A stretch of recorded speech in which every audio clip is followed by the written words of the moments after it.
Assalamualaikum warahmatullahi wabarakatuh. Perkenalkan, nama saya Nabil Habibi dengan NIM 21042177. Baiklah, di sini saya akan menjelaskan materi dengan mata kuliah Politik Kebijakan Publik dari materi pertemuan 1 hingga pertemuan 7. Baiklah, langsung saja kita masuk ke materi pertemuan yang pertama, yaitu Politik Kebijakan.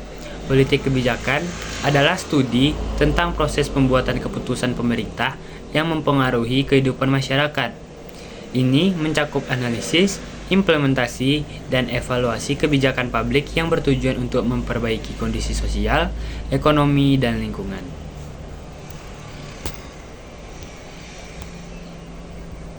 Kemudian ada tujuan dan fungsi politik kebijakan.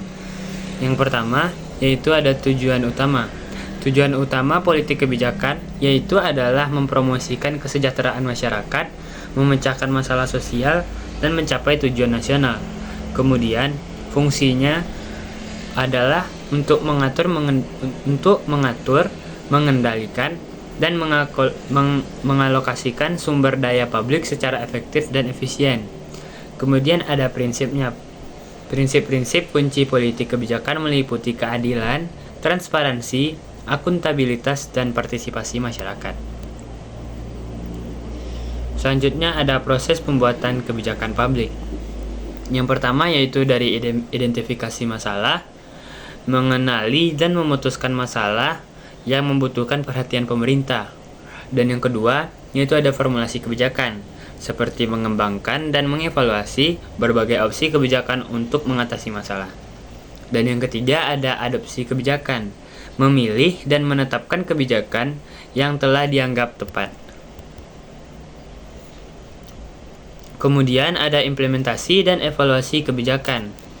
Yang pertama, menerapkan dan mengoperasionalkan kebijakan yang telah ditetapkan.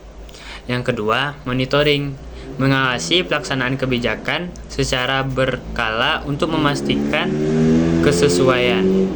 Dan yang ketiga, menilai efektivitas kebijakan dalam mencapai tujuan yang ditetapkan.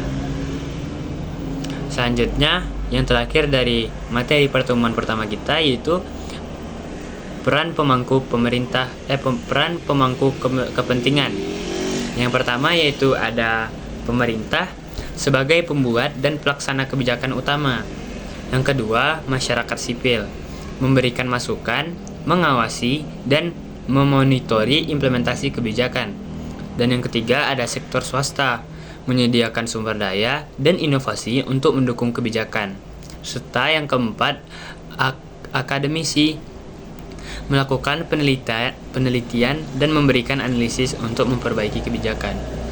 Sekian dari materi pertemuan pertama dari saya, terima kasih.